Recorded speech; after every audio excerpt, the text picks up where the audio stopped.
tinokuchingamidzai kuchechi yeChrist Embassy yepamhepo yatinoita muchishona. Iko zvino hapachina chikonzero chokupedza svondo rose usina kupinda chechi, nokuti painopindwa unenge usipo, kuda wakanga uri kubasa pakaenda vamwe kuchechi, kuda wakanga uri parwendo, kuda chechi yeChrist Embassy haisati yakuwanikwa kwaunogara, kana kuti unofarira hako kudzidza shoko raMwari nechishona. Ino ndiyo yave chechi yako. Chipinda tinamati. Haleluya. Tinosangana zvekare pamunamato wedu weChrist Embassy watinoita pamhepo, ndichivimba senguva yose kuti makava nesvondo rakanaka, ndichikukorokotedzai kuti mwedzi yedu iri kufamba tamuna chikunguru. Mwari vari ngotitungamirira nokutidetsera. Tine chikonzero chokutenda Mwari, tine chikonzero chokukudza Mwari nokuda kwokutichengeta saizvozvo. Tatova pakati pegore, izvozvo zvinhu zvinotifadza, zvinhu zvatinotenda Mwari pamusoro pazvo. Haleluya. Zita rangu ndinoitwa Brighton Chitamba, mufudzi wenyu pamhepo, ndichida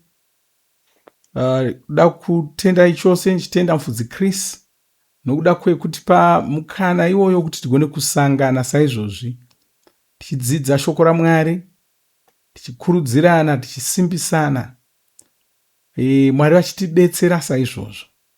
Haleluya. Ndoda kuti nditende mufudzi Chris zvekare zvakanyanya pamusoro pebhuku reRhapsody. Bhuku reRhapsody ibhuku riri kubetsera vanhu vakawanda, riri kuvabetsera kudzidza shoko raMwari, riri kuvabetsera kunzwisisa shoko raMwari. Vakawanda vari kutoponeswa nokuda kwebhuku irori, vakawanda vachiporeswa nokuda kwebhuku irori. Minana ichiitika, tinotori nouchapupu hwevanhu vakagona kumutsa hama dzavo dzanga dzafa vachishandisa bhuku irori reRhapsody. Tinotenda Mwari nokuda kwechipo chinoshamisa chatinacho munguva yedu. Haleluya. Mozadzi, munguva kana tichitarira zvinhu izvi munguva yedu, dzimwe nguva tinogona kusakasira kuona kukosha kwazvo, asi kana ukaverenga mubhaibheri unowana nhoroondo dzakasiyana siyana. Tine imwe nhoroondo yatinoverenga nezvayo yemafupa aErisha. Bhaibheri ichitiudza kuti vane vanhu vakanga vakafirwa nehama yavo, vakange vari kutiza hondo. Saka vachitiza hondo kudaro, vachida kuviga hama yavo, vakangonosvika vakakanda hama yavo mubako. Mubako muya ndo maiva nemafupa aErisha. Pamutumbi wake pawakanogumana nemafupa aErisha, uyo wakanga ana makore akawanda afa, zvichigumana kudaro, chitunha chiya chakabva chamuka. Tichiverenga nyaya yakadai mubhaibheri, tinoshamiswa, tinotenda Mwari, tinoona chiri chinhu chinoshamisa chaizvo, tichitenda Mwari pamusoro pazvo. Asi kana zvoitika munguva yedu zvinhu zvakadaro, dzimwe nguva tinosakasira kuona kuti ndo minana yataiverenga nezvayo yakuitika munguva yedu, nokuti iko zvino tiri kuudzwawo pamusoro pevanhu vari kutora bhuku reRhapsody vachinoriisa hama dzavo dzakafa, zvitunha zvichimuka.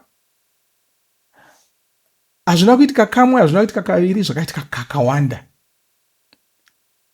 Asi unonzwa vamwe vanhu vachida kutoita nharo kuti maziva sei kuti iRhapsody ramutsa. Munhu iyeye haambokakavari achiti maziva sei kuti mafupa aErisha akamutsa, ko kana riri rimwe vhu ranga riri pamafupa pedo ipapo, kana kuti kana anga ari munhu anga asati anyatsofa, wanga achiri anga angofungirwa kunzi wafa. Hapana anotaura nyaya iyoyo tichiverenga mubhaibheri.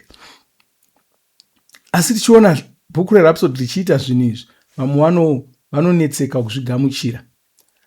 Asi chinhu ichi hachina kuitika kamwe chete. Dai chakaitika kamwe chete kuda taiti hameno zvakangoitikawo musi iwoyo. Tatova navanhu vanopfuura 100 vakamutswa nebhuku reRhapsody. Haleluya, haleluya. Saka regai tipinde mubhuku iro reRhapsody tione zvatingadzidza. Tine chidzidzo chatakapiwa naFudzi Chris chatinoda kutarira pazuva ranhasi. Kwanzi varovedzere munzira yavanofanira kufamba nayo. Zvirevo 22 ndima ye3. Kwanzi rovedza mwana nzira yaanofanira kufamba nayo, ipapo kunyange akwegura haangatsauki pairi. Haleluya. Fudzi Kristu otitsanangurira kwai vana vane nzira yavanofanira kurerwa naye. Shoko raMwari rinotirayira kushandisa nzira iyi. Hatishandisi mazano enyika ino kurera vana vedu. Hatitsvaki kukwana munguva yavo. Bhaibheri rinoti rovedza mwana nenzira yaanofanira kufamba nayo. Hariti murovedzere munzira yaanosarudza iye, kana munzira inokurudzirwa nenyika ino, kana munzira yaungasarudza iwe pachako. Anofanira kurovedzerwa munzira yaanofanira kufamba nayo. Shoko raMwari ndiro rinotitaridza nzira yacho. Haleluya. Munoona, shoko raMwari rakajeka pano. Kwanzi murovedzerei nenzira yaanofanira kufamba nayo, kwete nenzira yaanoda iye, kwete nenzira yamunoda imi, kwete nenzira inokurudzirwa nenyika ino, asi inotaurwa neshoko raMwari yaanofanira kufamba nayo. Haleluya. Munguva yatava ino vanhu vakawanda havanyatsinzwisisa nyaya dzokurera vana. Vanongorega, vanongofunga kuti nguva dzashanduka. Zvokuti nguva dzashanduka, handizi kuti mwana achizvarwa ari rusvava achibuda mudumbu ramai vake achiuya pano panyika, handizi kuti munofunga kuti anoziva sei kuti azvarwa mugore rino iri, haana kuzvarwa muchinyakare. Handizi kuti anozviziva sei izvozvo. Ongobuda achinzwa kuti nguva yandazvagwa ino yakasiyana neyamakazvagwa imimi. Mwana uyu, imimi ndimi muri kudaro, mwana haana mbodaro. Mwana wangozvarwawo haana chaanoziva, ari kutouyawo panyika. Mwana anouya musoro musina chinhu chirimo, haana zvaanoziva, hasati akamboona zuva. Ari kutosangana, ari kutofema mhepo kekutanga, hasati akamboona vanhu. Angasingatozivi kuti vanhu vakaita sei. Haatozivi kuti kune sadza, haazivi kuti kune nyama, haazivi kuti kune muriwo, haazivi kuti kune mabhisikitsi, haazivi kuti kune zvese zviriko izvi hazvizivi. Haazivi kuti kune nhare dzamazuva ano, hazvizivi izvozvo. Ndimi munotozomuudza, ndimi munotozomutaridza. Saka hagoni kusarudza ega zvaanoda, imi ndimi munotofanira kutomutaridza. Saka hamugoni kuti ndeye mazuva ano, haatozivi kuti kune kare, haatozivi kuti kwaiva kuna vamwe vanhu vakararama kare, hazvizivi izvozvo. Haazivi kuti kune kare, kune nhasi, kuna mangwana, hazvizivi, hasati azviziva. Saka hamugoni kuti nguva dzashanduka. Imimi ndimi musisadi kurera mwana nenzira. Kudai makamborera vana makore 20 apfuura, hamuchadi kuita izvozvo chete. Haleluya. Asi Bhaibheri rinongotitaridza kuti kune nzira yokurera nayo vana. Haleluya. Kwaizi kune vamwe vanhu havanzwisisi kurera vana. Saka vanoti vana vedu tinovarega vachisarudza zvinovaitira. Vakasungunuka kunamata Mwari nenzira yavada. Imba yakadai haisi yevaMwari. VaMwari havaiti zvinhu nenzira yavanosarudza ivo. Saka kudaiwo uri muMwari ungada kurera vana vako nenzira kwayo, shoko raMwari ndiro rinokutaridza nzira iyi. Shoko raMwari ndo ratinoshanda naro. Shoko raMwari ndo ratinotungamidza ndo rinotibatsira kunzwisisa upenyu. Ukada kuzwisisa upenyu nenzira yako iwe unorasika, shandisa shoko raMwari, ndo rinokutungamirira zvakanaka. Kwai Varoma yekutanga ndima 27 ine vanhu vainotaura nezvayo. Inoti vanhu ava havana kugara vaina Mwari mupfungwa dzavo. Asi munhu haangozorambi Mwari akura. Izvozvo hazvisi izvo zvinowanza kuitika. Munhu uyu anenge asina kukura achirovedzerwa munzira dzaMwari. Vana vanofanira kudzidziswa kushumira Mwari. Vanofanira kudzidziswa kudai vachikura. Zvisizvo vanozokura vasingazivi Mwari, zvichizoita kuti mweya yavo ipinde munjodzi. Chimwe chinhu chinotoitika nevanhu vane mafungiro iwayo kuti mazuva ano regai vaite zvavasarudza. Chamusingatozivi chokuti chaasarudza chacho pane wamudzidzisa. Iwe mubereki wanga uchifanira kumudzidzisa kuenda kunonamata, wanga uchifanira kumudzidzisa kuenda kuchechi, wanga uchifanira kumudzidzisa kushumira Mwari. Ndozvawanga uchifanira kuita. Asi hauna kuita basa rako iri. Wamuendesa kuda kukirechi kana kuchikoro, ukanosiya vanhu variko, kana kuti wamuendesa paTV nemidziyo yamazuva ano, ukamusiya achidzidza zvimwe zvinhu ipapo, ukamusiya achidzidza ungochani ari ipapo, ukamusiya achidzidza humwe upenyu ari ipapo, zvawanga uchifanira kuita iwewe wasiya TV ichiita, wasiya vamwe vanhu vachiita, wasiya midziyo yamazuva ano ichiita. Mwana wayo ndokubva utanga kutevera izvozvo mukati musiye haana kusarudza, wadzidziswa. Mwana mudoko haasarudzisa izvozvo, wadzidziswa. Iwe ndiwanga uchifanira kumudzidzisa, wasiya basa rako ukarega vamwe vachimudzidzisa, ukarega nziyo dzamazuva ano dzichimudzidzisa. Wadii kumutangirira iwe ukamutaridza zvinodiwa. Vamwe vanoti mwana mudoko amusiyei akadaro. Dzimwe nguva vachienda kumunamato vanoti musiyei, isu vakuru tiende kumunamato. Endai naye kumunamato, akure achiziva kuti tinoenda tinonamata. Chero asinganzwisisi zviri kuitika, ngaamire imomo mugungano achiona vanhu vachisimudza maoko, achiona vanhu vachitaura nendimi, achiona vanhu vachinamata. Chero akachema ngaange ari ikoko, ngaazive kuti tinopota tichienda kunhu ikoko. Haleluya. Kumwe kuchema kune kuchiita vana, mweya yetsvina inenge ichitotsvaka kuda kuvabvisa ikoko, musavabvisa ikoko. Ngaacheme ari ikoko. Mwana akachema waenda naye kusikero, unoita sei? Unodzoka kumba here? Handi unomirira kusvikira aonekwa, nokuti ndozvawavinga. Saka ukaendawo kumunamato gungano akachema ari ikoko, hazvirevi kuti ichibva wadzoka. Gara naye ikoko, ngaazive kuti tinoenda ikoko. Kana achizorangarira, ngaarangarire kuti ndaisiuya kumunamato ndichichema. Haleluya. Saka ngatidzidzei kurera vana vedu nenzira kwai yavanofanira kufamba nayo. Kwai saka iwe haufaniri kunyengerera mwana uchitsvaka kuti anamate Mwari. Mwana ane upenzi hwaanotozvarwa ainawo. Saka mwana uyu anotofanira kurangwa, ndiko kuti upenzi uhu hubve. Izvi ndizvo zvinotaura Bhaibheri. Tinozviverenga muna Zviremo 22 ndima 15. Inoti upenzi hunonamatira mumwoyo womwana, asi shamu yokurayirira ichahudzingira kure naye. Iwe ungava muMwari uye ungava nemwana, usamubvumidza kusaenda kumunamato. Ita kuti vana vako vakure vachifamba muchokwadi. Usavajaidza kutevera zvinoda mwoyo yavo. Kwai usavajaidza kutevera zvinoda mwoyo yavo. Usati ndo zvavanoda vana vamazuva ano, ndo zvavanoda. Hakuna vana vamazuva ano, vana vanongori vana. Hakuna vana vamazuva ano. Chinongozoita kuti anzi ndiwo mazuva ano kana kuti ndowe kare, idzidziso, zvinhu zvaari kusangana nazvo, zvinhu zvaari kudzidziswa. Akangodzidziswa zvekare izvozvo, anongobata zvekare izvozvo. Mukamurega achidzidza zvakashata zvamazuva ano, zvechingochani zvei, anongobatawo izvozvo. Hakuna mwana wamazuva ano, hakuna mwana wekare, munhu anongori munhu. Haleluya. Munhu akasiyana nenhare.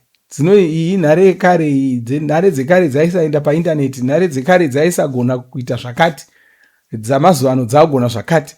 Mwari vakangosika munhu wavo ndiye zvakanga zvakaita Adhamu nezvakaita munhu wanhasi ndizvozvo.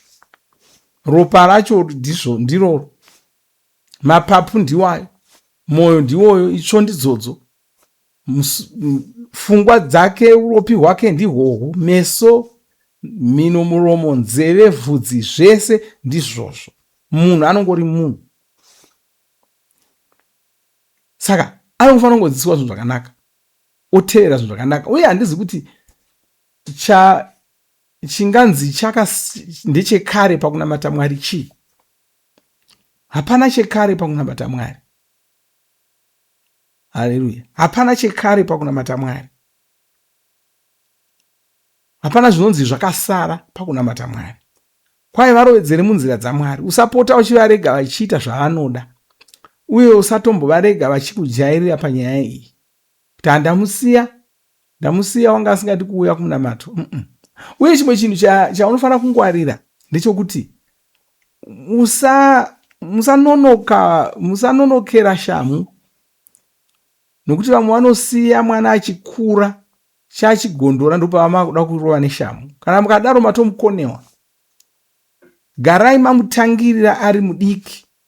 Garai mamutangirira ruchirusvava. Haleluya.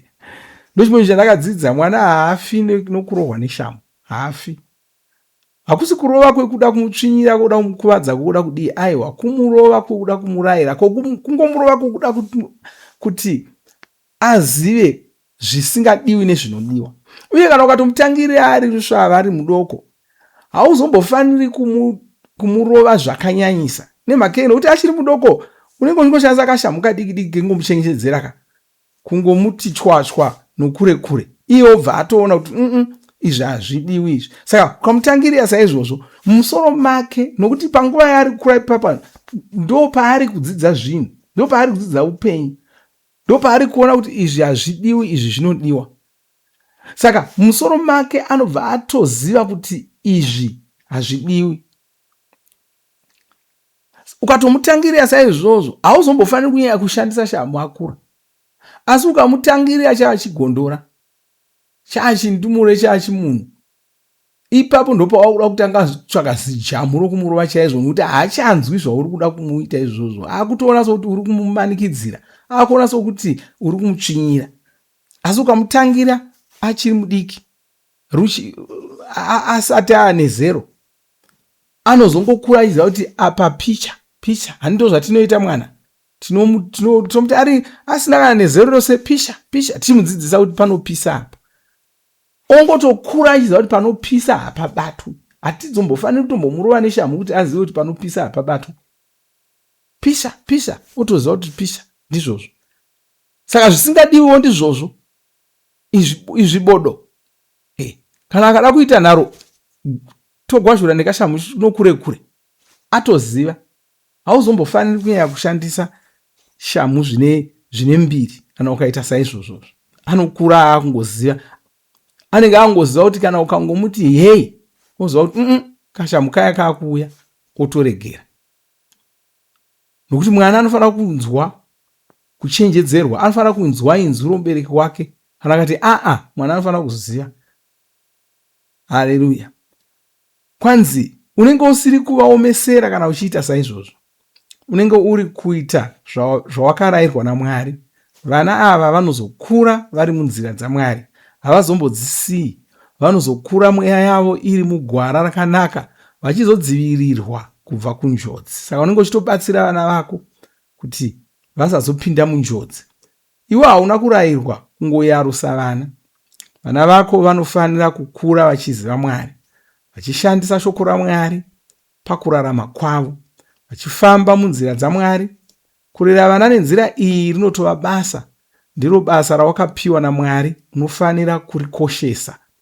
Unofanira kutokoshesa basa irori. Mwana chinhu chikuru, chipo chikuru. Unofanira kukoshesa basa rako rokurera mwana tagara tinonyatsoziva kuti mwana achizvarwa anotoshandura zvinhu mumba. Nguva dzenyu dzokuvata dzinobva dzatoshanduka, kudya kwenyu dzimwe nguva kunobva kwatoshanduka, zvinhu zvakawanda zvinobva zvatoshanduka. Marongero amunoita mabasa enyu anobva atoshanduka. Pamaida kungobuda hamuchakwanisi kubuda, munofanira mune mwana iyeyuyu. Kureva kuti Mwari vari kutokutaridza kuti panguva yose iyoyi yauri kumanikidzwa kunge une mwana usingagoni kusarudza kumusiya, Mwari vari kutokutaridza kuti ndo nguva yokutomurovedzera, yokutomurayira iyoyi. Saka chitoita basa rakazara ipapapa, chirega kuti nguva iyoyo mwedzi iyoyo ingopfuura pasina zvawaisa mumwana iyeye. Ibva watoisa chimwe chinhu mumwana iyeye, ndo nguva yawatopiwa yausingagoni kumusiya, yausingagoni kuparadzana naye iyoyi. Ndo nguva yawatopiwa yokuti uchiisa zvinhu zvinomusoro maari. Akazoti aruke wakugona wakufanira kuita muswere wese wezuva usinaye, kureva kuti Mwari vakutokuti iwewe basa rako zhinji rakatoitwa, mwana uyo akutofanira kuzodzidza zvimwewo kumwe. Haleluya. Saka nzwisisa basa rako rokurera mwana. Haleluya. Ngaiti namatebutedzere munamatoyo mashure mangu iti baba vandinoda, ndinokutendai. Nyasha dzenyu dziri kushanda muupenyu hwangu. Mazano enyu ndiwo andinoshandisa pakurarama kwangu. Ndinoshandisa chiedza cheshoko renyu pakurarama kwangu.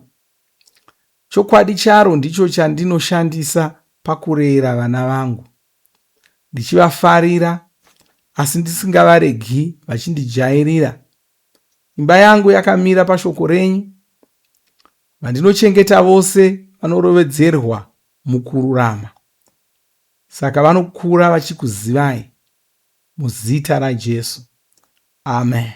Haleluya. Dauti tingonamata chitenda Mwari pamusoro pechidzidzo chakadai. Uye uchinamata kana une vana kana une mhuri, uchinamata kuti vakure vachiziva Mwari. Ngatinamatei. Baleso dramia kales traka brojida male bosata kabales droga bajinta male kosa dragiria berogasia draka male pronta japro gadia straka magosia grante magosia baligrantia magosia dilastria magosia diatia bagosia balistrakia magosia libra crante listraka libra crante magilia libra crante malistrakia libra crante makopia libra crante diosia balosi granza libra crante. Baba ndinokutendai, ndakurumbidzai, ndakutendai nokuda kwavana venyu, ndonyengeterera vana venyu, vana vadoko kose mhuri dzese dzevanhu vandiri kusangana navo. Ndinonamata kuti vakure vachiziva Mwari. Ndinonamata kuti varovedzerwe mushoko raMwari, varovedzerwe pakunamata Mwari. Satani ndinokurayira kuti bvise ruoko rwako kubva pavana ava, ndinokudzingira kure kubva muupenyu hwavo, ndichirayira kuponeswa kwavo muzita ramambo Jesu. Baba ndirikutendai, ndinyengeterera mhuri dzine vana vari kupanduka. Ndinonamata kuti vadzorwe kuvabereki vavo, vadzorwe kudzimba dzavo. Satani ndinokudzingira kure, haugoni kuparadza upenyu hwevana ivava. Baba ndinokutendai, ndorayira kuti mudzimba dzedu muve norugare, mudzimba dzevose vandiri kunamata navo muve norugare, muve nomufaro muzita ramambo Jesu. Ndinokutendai Baba, ndinokutendai. Chinyengetererai zvino munhu wese asiri kunzwa zvakanaka pane vandiri kunamata navo panguva ino. Ndinomira saJesu ndichirayira kuporeswa kwemiviri yavo, kuporeswa kwenyama yavo. Ndodzingira zvirwere kure kubva muviri yavo, ndodzingira kure marwadzo namatenda ese, ndichirayira kuti vaporeswe. Chiti bvuma kuti wapora, bvuma kuti wava mutano. Ndinokutendai Mwari muzita ramambo Jesu. Amen. Haleluya. Haleluya. Zvakanaka. Mwari vakuropafadzei. Ndoda kuti tiona nguva yokurumbidza Mwari. Vanonga vasina kuzvarwa kechipiri chada kuti tinamate newe shure maizvozvi. Mwari vakuropafadzei.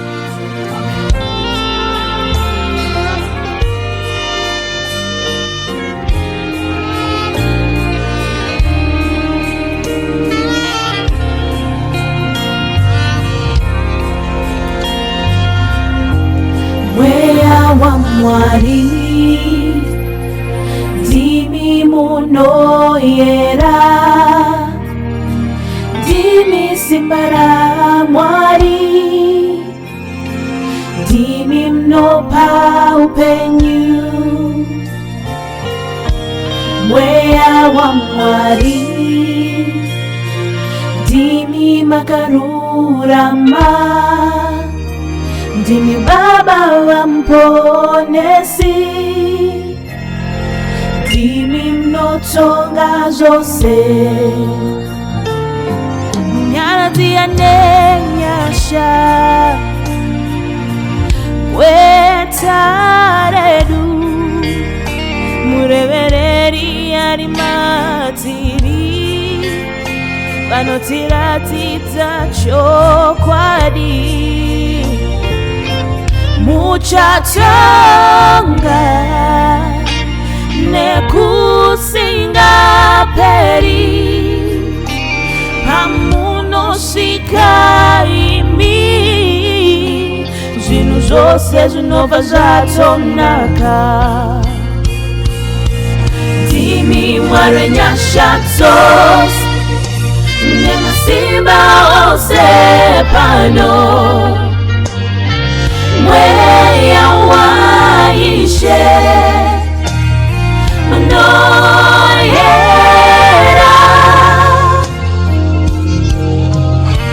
mweya mchele chipanga mazano, mabasa enyu anogara, mudzidzisi shamwari, mtsigiri, mtungamiriri, Mwari wedu nasi, ndimi mkuru, ndimi Mwari, ndimi Mwari wenyasha dzose, ndimi Mwari wenyasha dzose, nemasimba ose pano, mweya waishe unoyera, mweya mchene chipanga mazano, mabasa enyu anogara, mudzidzisi shamwari, mtsigiri, mtungamiriri, Mwari wedu nasi, ndimi mkuru, ndimi mkuru, ndimi Mwari, nyaradzi yanenyasha wetaredu, murevereri arimatiri, vanotiratidza chokwadi, muchatonga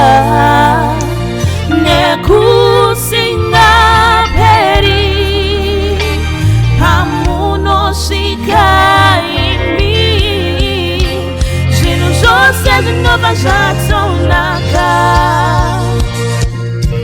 Ndimi Mwari wenyasha dzose, nemasimba ose pano, mweya waishe unoyera, mweya mchene chipanga mazano, mabasa enyu anogara, mudzidzisi shamwari, mtsigiri, mtungamiriri, Mwari wedu nasi, ndimi mkuru, ndimi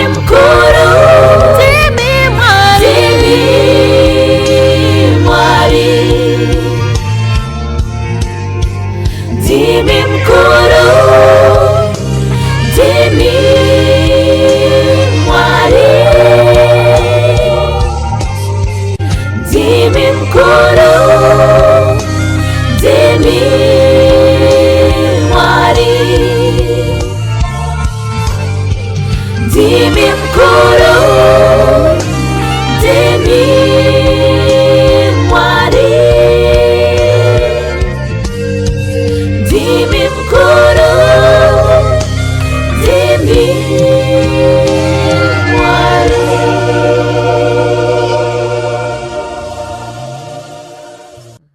tinovimba makomborerwa nemunamato wesvondo rino. Kana manga musati mazvarwa patsva, namatai mumashure mangu, muchidudza, muchirevesa.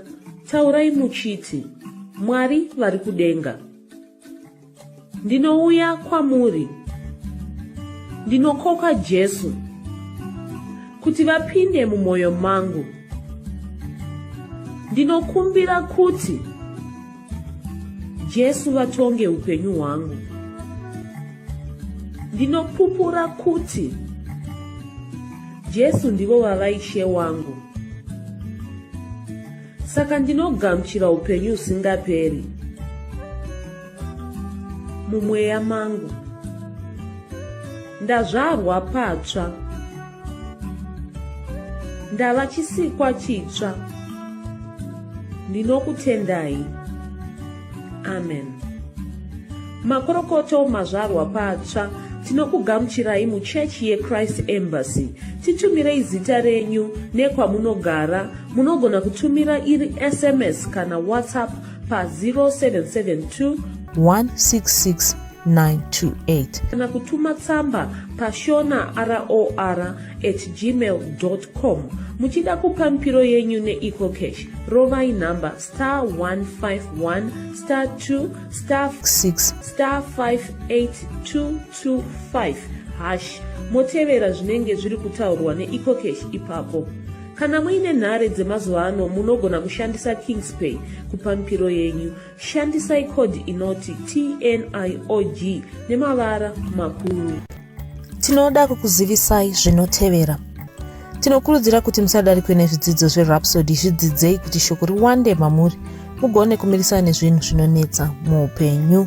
Munamato uno munoubata paWhatsApp, paradio, paYouTube panoti Shona Online Church. Tinokumbira mutizivise kana muri kutibata pane imwe yenzvimbo idzi. Kana pari paintaneti, munogona kunyoresa muchitipa zita renyu.